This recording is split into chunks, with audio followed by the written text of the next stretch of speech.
Il est des pays dont la violence est maîtrisée par un décor en apparence pacifié et que tourmentent pourtant, au hasard des colères de la nature, les cataclysmes.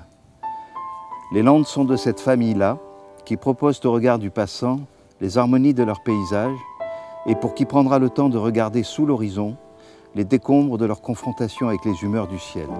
C'est cet univers d'eau, de forêt, de silence et d'erratique humanité dont il sera question ici.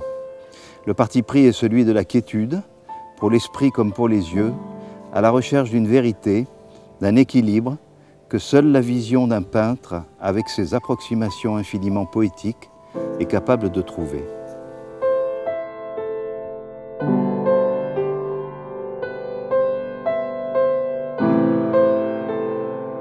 Alors voilà vraiment le genre de paysage que j'aime.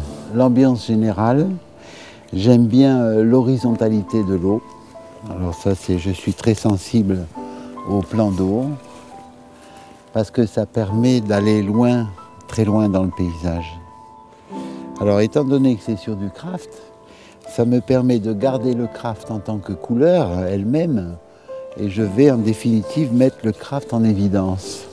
Plus l'exécution du dessin sera rapide, plus on aura de la vérité dans l'expression du paysage.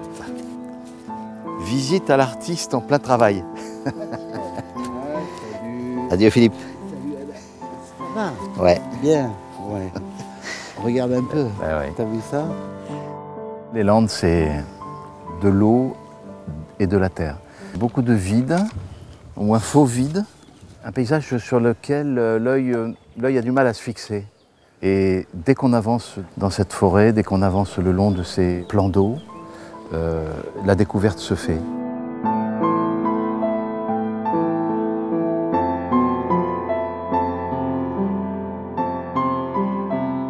Les Landes, pour moi, c'est ça aussi. C'est le témoignage de tout ce qui s'est passé dans les Landes, et ce que tu as très bien écrit dans tes bouquins, du reste. Hein, je retrouve Alain, bon, effectivement, on va essayer de, lui avec ses mots, et moi avec mes couleurs, on va essayer de recomposer le paysage. Et puis alors Alain saura mettre de la musique dessus. Alors ça, c'est formidable, donc on a tout, quoi. On a la même sensibilité là-dessus.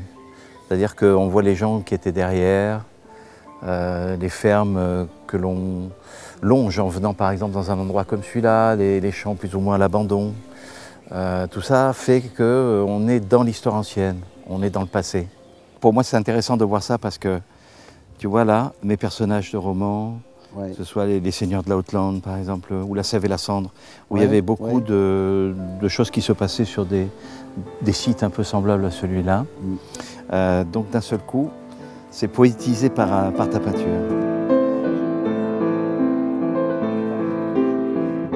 Ce livre, c'est quand même une longue balade, en définitive.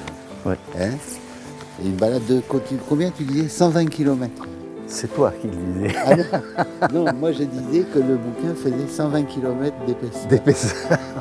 À cause de la balade. Oui, et là c'est 120 km Oui. pour aller jusqu'au bout de cette forêt. Mais c'est Voilà. ça, cette